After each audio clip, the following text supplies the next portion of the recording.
Graça, paz e misericórdia da parte de Deus Pai, da parte do seu bendito Filho, nosso amado Senhor e Salvador Jesus. Amém? Amém. Eu fico até sem jeito, porque com essa apresentação e tudo que esse querido pastor tem falado de mim, eu fico constrangido, porque não sou nada disso.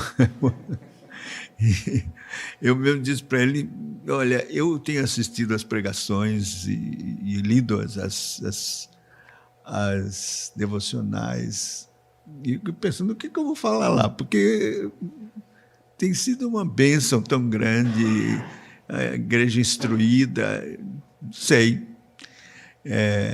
mais o que falar.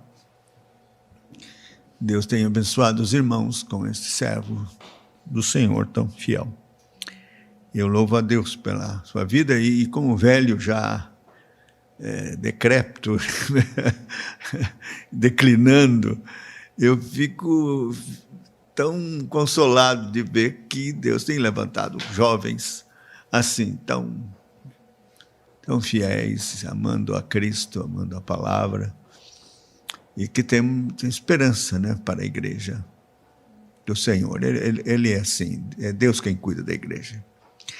Então, louvado seja Deus na vida do pastor Alberto, e graças a Deus por essa igreja. Louvado seja o nome do Senhor por tudo isso. Bom, meus irmãos, tratar sobre a piedade, a questão da vida cristã que Deus quer,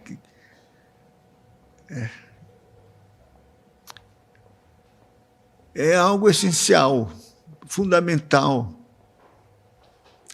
Entender e compreender isso, principalmente a razão, a raiz de tudo, como que isso acontece. E eu oro, então, para que, eu não sou nada, eu não tenho nada de mim mesmo, tão limitado e fraco, mas que Cristo, que é o profeta por excelência, os três ofícios do Senhor Jesus, os reformados insistem muito nos três ofícios do Senhor Jesus, profeta, sacerdote e rei, porque eles vão se manifestar, esses ofícios de Cristo, na igreja, em favor da igreja. Então, a Bíblia diz, sereis ensinados por Deus, porque Cristo é o profeta, ele vai ensinar. Então, eu quero que vocês olhem para Cristo, esperem de Cristo, de Jesus, nosso amado Salvador, que está vivo.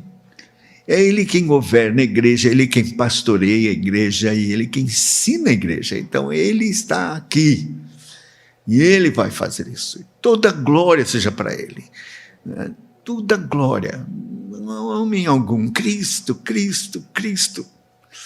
Então, eu espero que esses dias nós possamos aqui ter uma visão de Cristo, uma revelação de Jesus. O nosso amor por Ele cresça, nós possamos sair daqui enamorados de Cristo, amando mais a Cristo, né? Disposto a glorificar a Cristo, e entender que a razão de viver, de respirar, é Cristo. E se acontecer isso, se pelo Espírito de Cristo a gente sair daqui amando mais a Cristo, então valeu a pena, valeu a pena. E é o que eu desejo isso, muito, muito mesmo. Tenho orado para que seja assim. Cada vez que eu fico mais velho e mais experimentado no trabalho, mais eu fico preocupado que não mais eu, mas Cristo, Ele seja tudo. Então eu gostaria de orar mais uma vez e pedir que o Senhor tenha misericórdia e nos ajude Ele me esconda atrás da cruz de Cristo e que Ele seja aqui glorificado. E fale através de mim, Ele ensine. Queremos aprender de Deus, então que Ele nos ensine. Vamos orar. Ó Senhor, nosso Deus, com temor e tremor, nos apresentamos diante de Ti, sabendo que não somos nada, não temos nada, e sem Cristo nada. Por isso, meu Deus, eu me coloco aqui. O Senhor quis que eu estivesse aqui.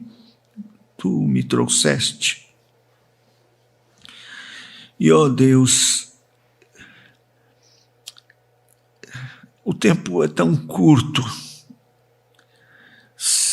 as oportunidades são tão poucas, e nós queremos aproveitar o máximo para te servir, para te honrar, para glorificar o teu nome, exaltar, falar de ti. Por isso eu quero pedir que o teu Espírito Santo nos conceda a graça de, pela palavra do Senhor, exaltarmos a Cristo aqui. Esse retiro, esse tempo que vamos passar aqui, segundo a tua vontade, seja a oportunidade do teu Espírito Santo apontar para Cristo, iluminar nossa mente para compreendermos mais de Cristo, abrir os nossos olhos para ver Cristo, espiritualmente falando, e que então Ele seja exaltado e glorificado. Tem misericórdia, Senhor, perdoa os nossos pecados, porque eles atrapalham. E nós lutamos muito, porque temos esse estorvo, pecado que tenazmente nos assedia e nos atrapalha nesta corrida da vida cristã e no serviço do Senhor. Repreende, Senhor Deus, tudo manifestação da carne, soberba, vaidade, Senhor. Em nome do Senhor Jesus, tira isso tudo de nós, pelo sangue de Cristo, não só perdoa, mas purifica, extirpa pela raiz todo o mal. E concede, Senhor, que sejamos instrumentos, meros instrumentos nas tuas mãos. Faz isso, Senhor, tem misericórdia, perdoa os nossos pecados. Visita-nos aqui, Senhor, surpreende-nos com a tua palavra e com a manifestação de espírito e poder no nosso meio. E Cristo seja exaltado, Cristo seja glorificado. E assim curamos em nome do Senhor Jesus. Amém. Antes de eu abrir a palavra de Deus, eu quero dizer o seguinte: na época da reforma, que Deus fez aquela coisa tão extraordinária e maravilhosa pela reforma, que foi uma ação graciosa, poderosíssima de Deus. A reforma protestante do século XVI foi um movimento eminentemente, essencialmente espiritual, uma ação poderosa do Espírito Santo, uma intervenção dos céus para operar de forma a restaurar a igreja do Senhor, que estava completamente perdida. E foi algo assim, extraordinário. Deus levantou homens, né, e iluminou pelo Espírito Santo, visitou com seu poder, sabedoria e graça, de uma forma gloriosa, que a mudança foi radical, extraordinária. E então o Papa ficou apavorado.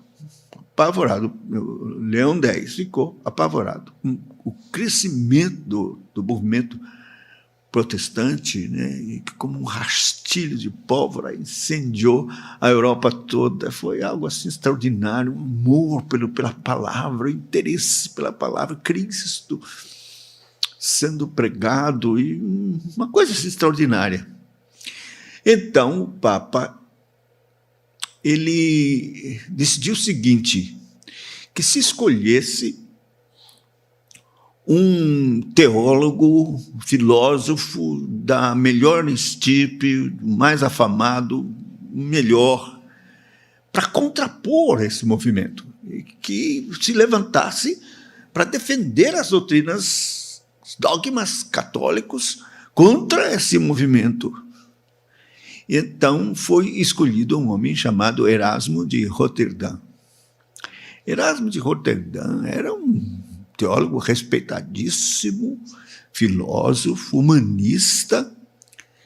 Ele inclusive, traduziu o Novo Testamento, traduziu o texto Receptus, foi assim, era um homem extraordinário. E o Papa, então, encomendou a ele que escrevesse e estabelecesse a doutrina católica em oposição ao protestantismo. E ele fez isso. Ele escreveu um compêndio, uma sistemática da fé católica. E, essencialmente, falando da piedade, do que era a vida cristã, ele ensinava assim, que o indivíduo pagão, sem Deus, né, se apresentava diante da igreja e do sacerdote, que administrava o sacramento sobre esta pessoa do batismo, que tinha um poder extraordinário, ex opere operatum. Eles usavam esta expressão, que era dizer, no momento, desculpa, no momento em que era feito, no momento em que ele era administrado, que era assim, que o sacerdote aplicava a água batismal,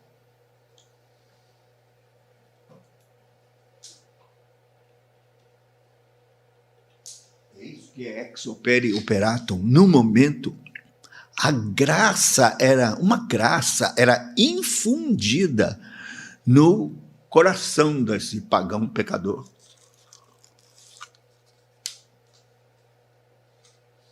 E aí, essa graça iria capacitar este pecador, agora cristão, a viver a vida de piedade e fazer boas obras, obras chamadas meritórias, que juntamente com o que Cristo fez, juntando as duas coisas, iriam promover a vida de piedade e a futura salvação. Poderia, eventualmente, não conseguir alcançar o ideal para a salvação de obras. Então, ele não iria diretamente para o céu, ele iria para o purgatório. Era um lugar intermediário onde ele teria que ficar e, então, teria que purgar ali seus pecados o tempo que fosse necessário, no fogo, para depois ir para o paraíso. E que obras dos que ficaram na igreja, intercessão, oração, missas, tal, poderia ajudar a apressar ele ir para o paraíso. E daí ensejou que o Papa, que queria construir a Basílica de São Pedro, instituísse a indulgências. Isso. Porque indulgência era o seguinte, Muitos santos viveram e praticaram as obras meritórias, que ultrapassou o que era necessário. Então, o saldo ficou no tesouro da igreja. E fica lá guardado. E quem tem a chave dos tesouros da igreja é o Papa. Ele pode abrir esse lugar do tesouro e tirar essas obras e dar para quem ele quiser. Então, ele inventou as indulgências, isto é, o Papa assinava essas indulgências, quer dizer, eu abro a porta dos tesouros da igreja, das obras de saldo que sobraram, para que você possa direcionar estas obras para o seu parente ou querido que está no purgatório. Você paga, e aí Tetzel dizia, quando cair a moeda, tilintar no saco lá da igreja, imediatamente a alma pula do purgatório para o paraíso. Então o Tetzel ainda fazia teatro para comover as pessoas a comprarem essa indulgência que dava esse poder. Tinha gente que comprava para poder pecar, já sabendo que ia ter esse crédito, né, de perdão e tudo. Bom, esses são os desdobramentos desse fundamento que esse grande humanista, teólogo, estabeleceu. A graça infusa, juntamente com os iria capacitar você a fazer boas obras e viver a vida de piedade. Bom, Deus levanta João Calvino, um homem de Deus, um reformador, que se deparou com isso e ele, claro, examinando as Escrituras, viu que estava totalmente equivocado. E então ele estabelece a doutrina do que é chamada a nossa união com Cristo. Ele disse, não é assim. Como é? Não tem nada de graça infusa que capacita você a fazer boas obras e assim, juntamente com o que Cristo fez, você conseguir salvação. De jeito nenhum. O que consiste esta doutrina da nossa união com Cristo, que é a base para a piedade, a vida de piedade? É a nossa união com Cristo. Consiste no seguinte: Deus, com a salvação em Cristo, Ele não quer absolutamente que você viva a sua vida cristã em sociedade com Cristo. De jeito nenhum. Sabe por quê? Esse ranço católico existe na igreja evangélica ainda hoje, de que a vida de piedade é a nossa sociedade com Cristo. Nós, junto com Ele, vamos viver a vida cristã. Assim, somos sócios de Cristo e com Cristo nós vamos viver esta vida cristã. Nós e Ele. Então, aquelas ideias, Cristo vai me ajudar e eu vou conseguir, vamos viver assim, eu vou ser vitorioso, se Cristo comigo, eu quero Cristo comigo para me ajudar, a fim de que eu possa vencer, viver, Ele vai me abençoar, eu quero Cristo para me abençoar, e estar comigo e me ajudar, vamos caminhar juntos, totalmente fora. Cristo não quer que você seja sócio dele. Cristo quer lhe matar, acabar com você.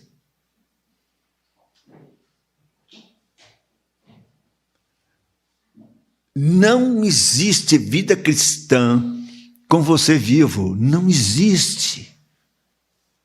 Não existe. Então, Calvino vai mostrar que se você não morrer, não for unido a Cristo e ser acabado, destruído, e sobrar Cristo, não vai ter vida cristã, você não vai conseguir nada. Então vamos começar com Marcos, no capítulo 9.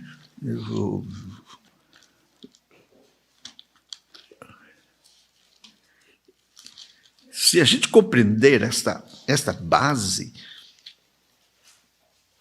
aí vamos entender, vamos alcançar a vitória.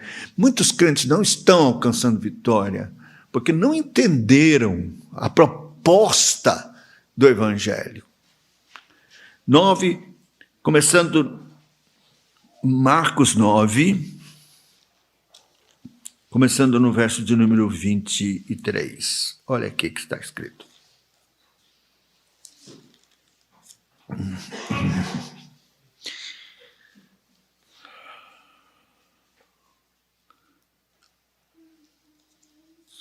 Não é isso não. Espera aí. Lucas 9. Toca a velhinha. Lucas 9, 23. Não marco nada. É, Senhor.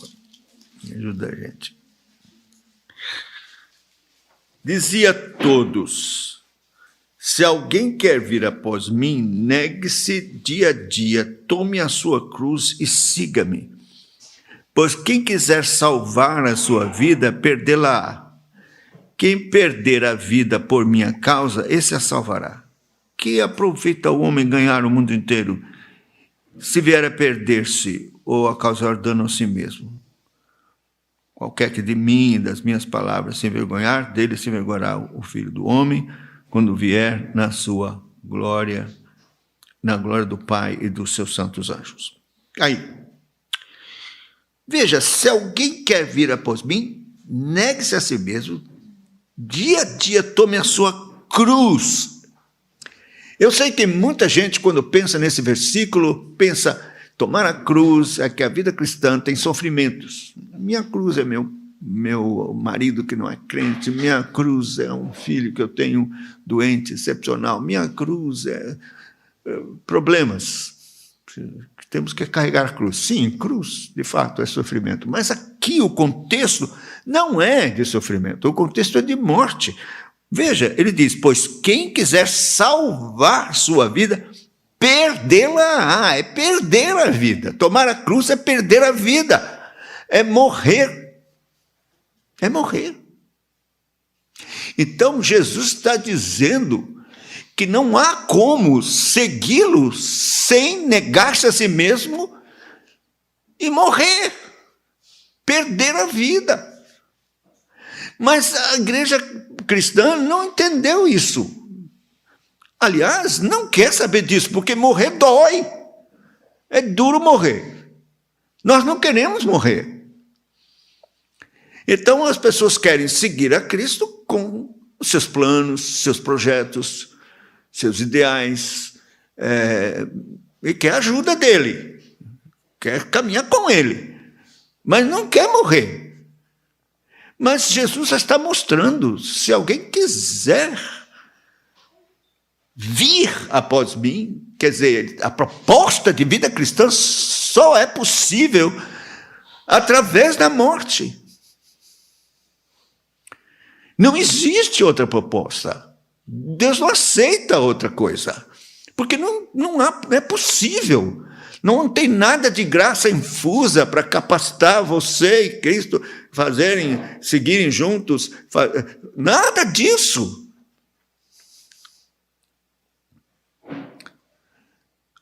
A solução é nossa união com Cristo na cruz para morrermos. E perdemos nossa vida. Você tem que morrer. Morrer para você mesmo, morrer para os seus planos, para os seus ideais, morrer para qualquer desejo, proposta, morrer. Daqui em diante, eu não tenho mais minha vida. Eu perdi para salvá-la. Perdi tomando a cruz, morrendo com Cristo. Veja, o Senhor Jesus ensinou este princípio lá em João, no capítulo de número 12. Vamos ver se eu acerto agora. A partir do verso 20. Diz assim: ora, entre os que subiram para adorar durante a festa havia alguns gregos. Esses, pois, se dirigiram a Filipe, que era de Betsaida, da Galileia, e lhe rogaram: Senhor, queremos ver Jesus. Filipe foi dizê-lo a André, e André a Filipe, e comunicaram a Jesus. Respondeu-lhe Jesus: é chegada a hora de ser glorificado o Filho do Homem. Em verdade, vos digo, se o grão de trigo caindo em terra não morrer, fica ele só, mas se morrer, produz muito fruto. Vamos imaginar a cena aqui, né? Jesus está chegando, o fim. Isso deve ter acontecido na quarta, quinta-feira. Quinta ele seria preso, né? Então, Jerusalém estava cheia, porque estava chegando a Páscoa. E muitos prosélitos se vieram.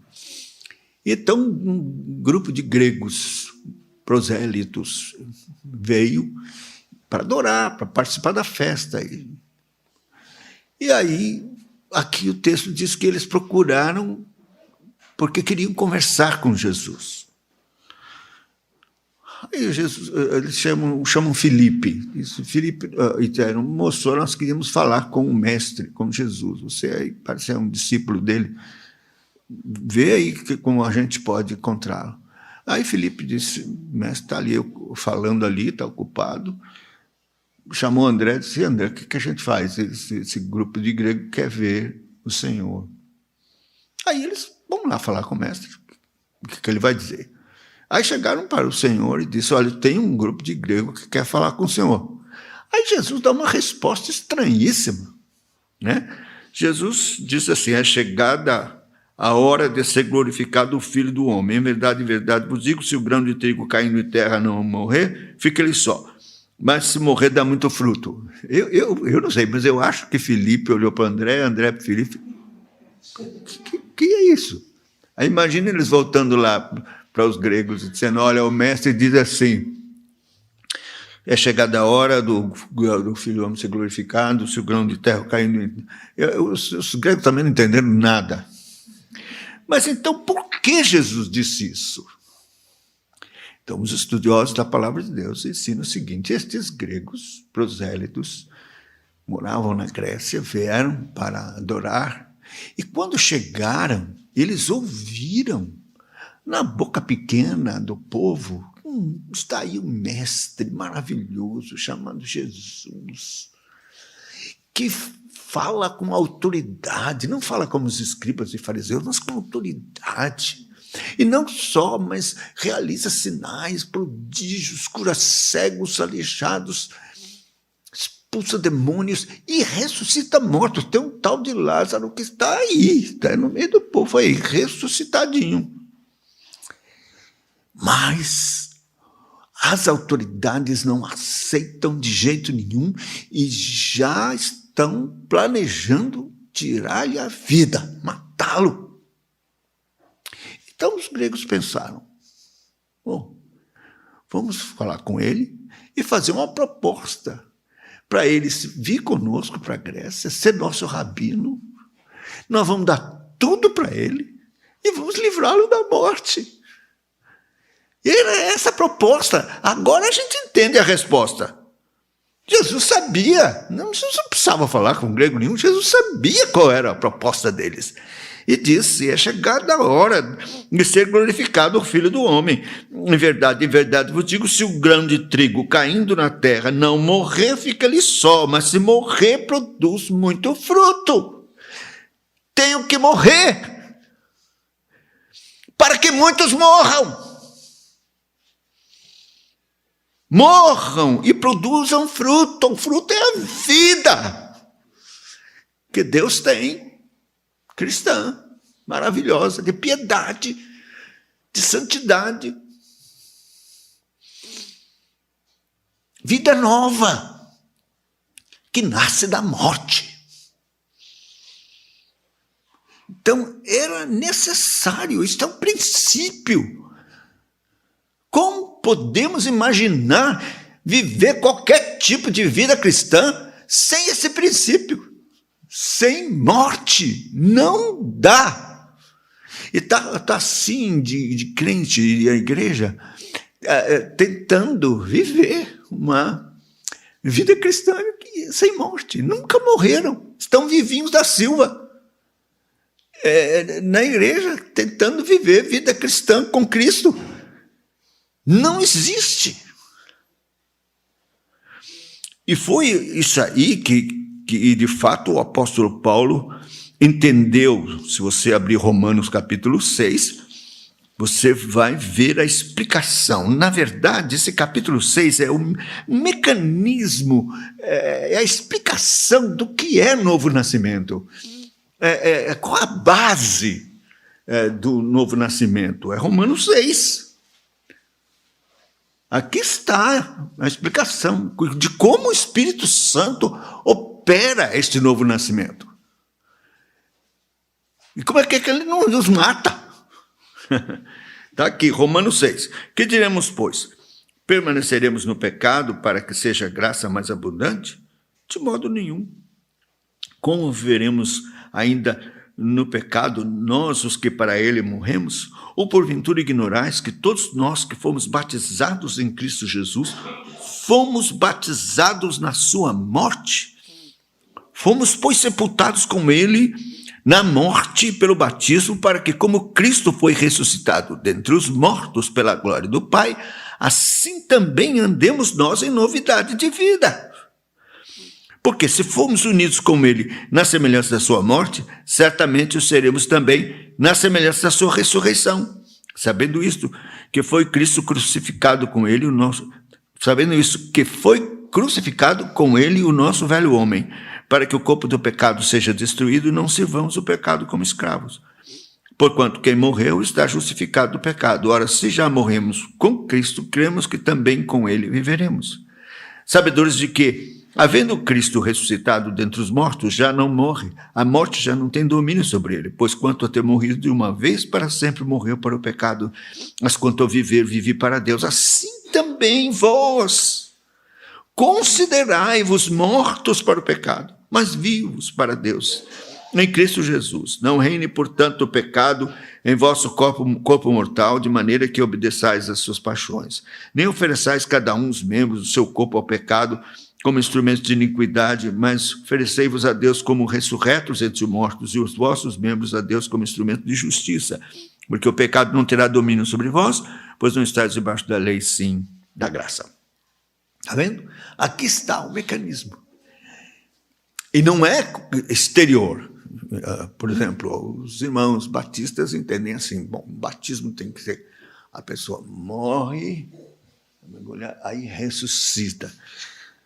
Como se, bom, fosse uma encenação de algo que estaria acontecendo ali. Bom, não pode ser, porque seria ex opere operato. Então, a pessoa morre ali e ressuscita ali. Não, isto é algo que acontece no coração, pelo Espírito Santo. Esse é o batismo do Espírito Santo. Nos batiza assim, nos unindo com Cristo lá na cruz, a sua morte de cruz, sepultamento e ressurreição. É algo que acontece no coração, que o Espírito Santo faz.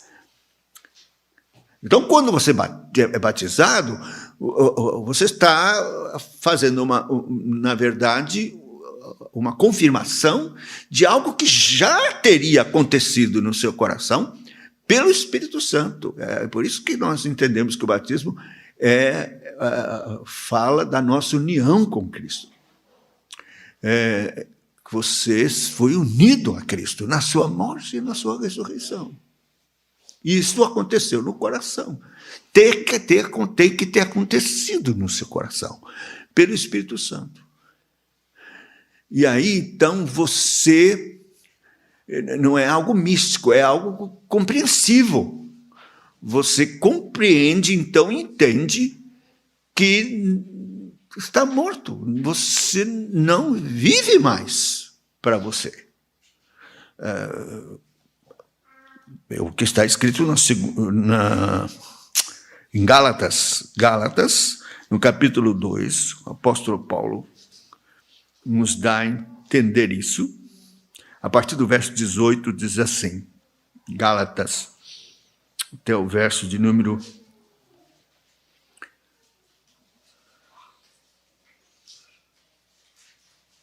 21, 18 a 21. Gálatas 2, 18 a 21. Porque se torno a edificar aquilo que destruí, a mim mesmo me considero transgressor. Porque eu, mediante a própria lei, morri para a lei, a fim de viver para Deus.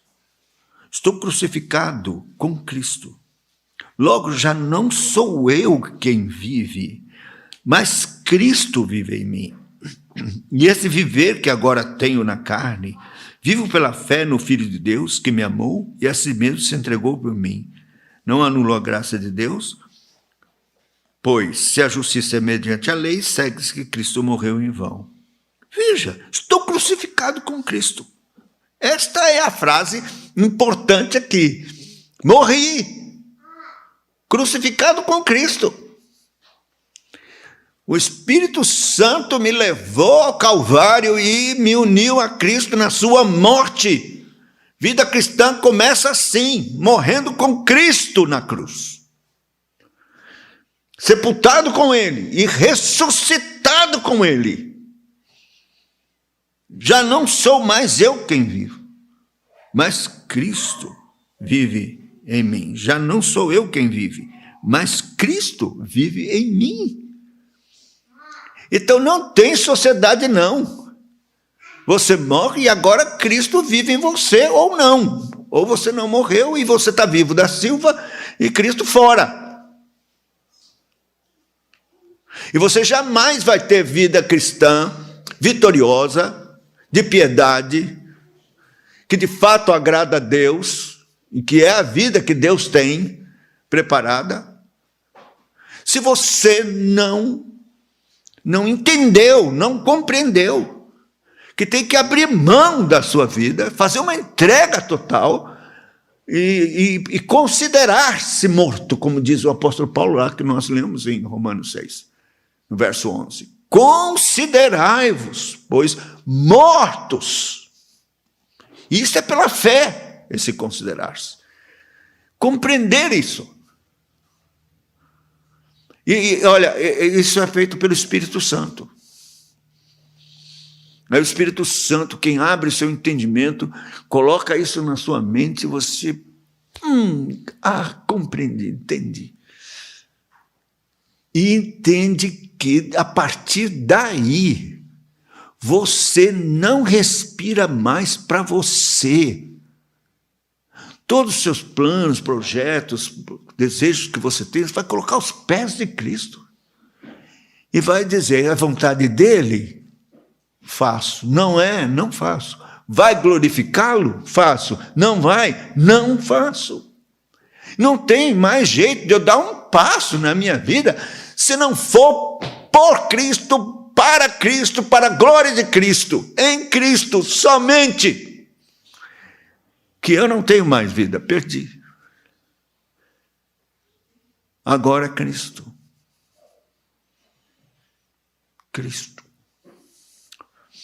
Então, a compreensão disto é o Espírito Santo quem dá, pelas Escrituras. Eu estou pregando aqui, falando, e eu quero crer que o Espírito Santo está falando ao seu coração.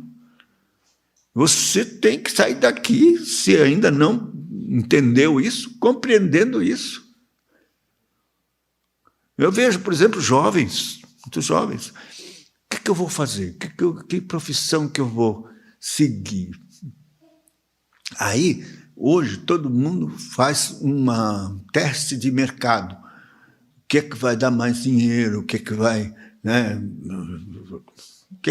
Geralmente, os cursos que dão mais dinheiro, que tem nome e tal, é o que é mais difícil, né? Fazer vestibular para medicina, que todo mundo quer ser medicina. Ganha dinheiro mais fácil e tal, tem prestígio, e essas coisas, né? Isso enche aos olhos dos jovens. Mas se você morreu com Cristo, não tem nada de teste de mercado, não. É joelho no chão, dizendo o que é que eu tenho que fazer, que é para a tua glória, que o Senhor tem para mim, porque já não vivo mais para mim. E se de fato Deus quer que você seja um médico, você vai ser para Cristo. Você vai exercer como um sacerdócio para a glória dele. Isso. Entender que você é Cristo exercendo a medicina. Ou ensinando matemática, geografia, o que for que você for fazer no computador, será para Cristo, não como para homens, mas para Cristo, não para agradar homens. Se você quer agradar homens, então você não é servo de Cristo. Então, entender que isso é morrer e viver para Cristo. Veja 2 Coríntios. Entenda isso, a partir do capítulo 4, ele já aponta isso a partir do verso de número 10. Ele está falando de sofrimento, então diz assim, 2 Coríntios 4:10, levando sempre no corpo o morrer de Jesus, para que também a sua vida se manifeste em nosso corpo. Porque nós que vivemos somos sempre entregues à morte por causa de Jesus, para que também a vida de Jesus se manifeste em nossa carne mortal. Está vendo? Se realmente você morreu, então a vida de Jesus vai se manifestar na sua carne mortal. De outra sorte não vai, não. De outra sorte não. Se você está vivo da Silva, a vida de Cristo não vai se manifestar na sua carne. Só vai se manifestar se você morreu. Levando sempre no corpo o morrer de Jesus, para que também a sua vida se manifeste em nosso corpo. É isso que quer dizer, já não sou eu mais quem vivo, mas Cristo vive. É a vida de Cristo se manifestando na sua carne, no seu corpo. Olha, o projeto de Deus é que todos sejamos cristinhos. A gente fala, não, eu sou cristão, mas na verdade é que somos cristinhos, nós somos cristos, pequenos cristos. Cristos. Esse é o projeto de Deus, da predestinação. Nós vamos voltar aqui. Bota o dedo porque ainda tem que terminar aqui. Mas só para você ver em Romanos, no capítulo 8, versículo 29, que você deve conhecer bem, diz assim, portanto, aos que de antemão conheceu, também os predestinou para serem conformes à imagem de seu Filho, a fim de que ele seja o primogênito entre muitos irmãos. Esse é o projeto da predestinação. Que você seja como Cristo, pequenos cristos. Cristos andando. Não é você e Cristo, é Cristo manifestando-se na sua carne. Você morreu. Cristo. É coisa extraordinária. Isso é um mistério. Erasmo estava por fora. Como estão todos os... Até hoje o catolicismo pensa nisso aí. E muitos crentes com ranço católico também querendo Cristo ajudando com uma graça. Conversão é uma graça infusa que vai fazer você viver a vida de piedade por suas obras, com a ajuda de Cristo. Nada disso. Você tem que morrer para que Cristo se manifeste na sua carne mortal. Agora, voltando lá em 2 Coríntios, veja o capítulo 5, versículo 14. 2 Coríntios 5, 14. Pois o amor de Cristo nos constrange, julgando nós isto: um morreu por todos, logo todos morreram. E ele morreu por todos, para que os que vivem não vivam mais para si mesmos, mas para aquele que por eles morreu e ressuscitou. Está vendo? Eu vou ler de novo. Pois o amor de Cristo nos constrange, julgando nós isto: um morreu por todos, logo todos morreram. E ele morreu por todos. E ele está falando de todos aqui, são os eleitos. Ele morreu por todos, para que os que vivem não vivam mais para si mesmos, mas para aquele que é Cristo, que por eles morreu e ressuscitou. Ele morreu por todos, para que os que vivem não vivam mais para si mesmos, mas para aquele que por eles morreu e ressuscitou. Não tem outra proposta de piedade. Não existe. Só essa aqui. Então nós vamos falar de piedade, está aqui a base. Sem isso não adianta nem prosseguir. Essa é a proposta do Evangelho. Se alguém quer vir após mim, negue-se a si mesmo. Tome sua cruz, perca a sua vida, morra.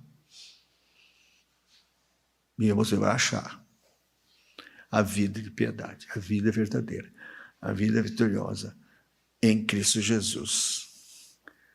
A vida que Ele tem como fruto e resultado do trabalho penoso da sua alma. Um dos textos mais gloriosos é esse. Vamos abrir lá. Eu ia terminar, mas Isaías 53, veja o verso de número 11. E aí você vai fazer o seu próprio teste. Verso 11, de Isaías 53. Ele verá o fruto do penoso trabalho da sua alma, que é a morte, né? E ficará satisfeito. Veja, ele verá o fruto, que é a vida cristã por quem ele morreu, do penoso trabalho da sua alma, e ficará satisfeito. Cristo satisfeito, feliz. O meu servo, o justo, com o seu conhecimento justificará muitos, porque as iniquidades deles levará sobre si. Quer dizer, a morte de Cristo não foi em vão. Ele não derramou uma gota do seu sangue em vão. A cruz não é uma opção de salvação. A cruz salva. Então, todos por quem Cristo morreu vão morrer. E vão viver porque ele viveu. E vão experimentar essa vida maravilhosa nele. E ele ficará satisfeito, ele está satisfeito. Então, se isto não ocorreu com você, e você é um eleito, vai ter que ocorrer. Uma hora vai ter que acontecer.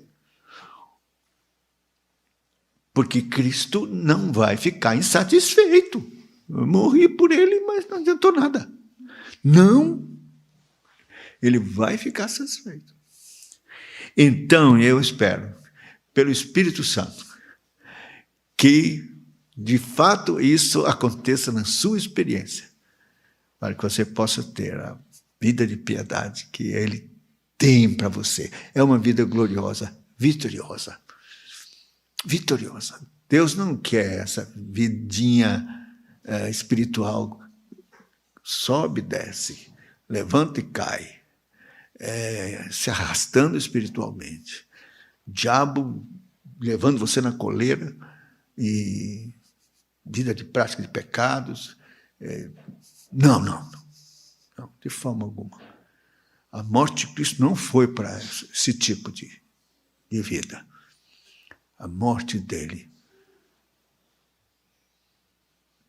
tem um fim vitorioso que faz com que a sua alma fique satisfeita.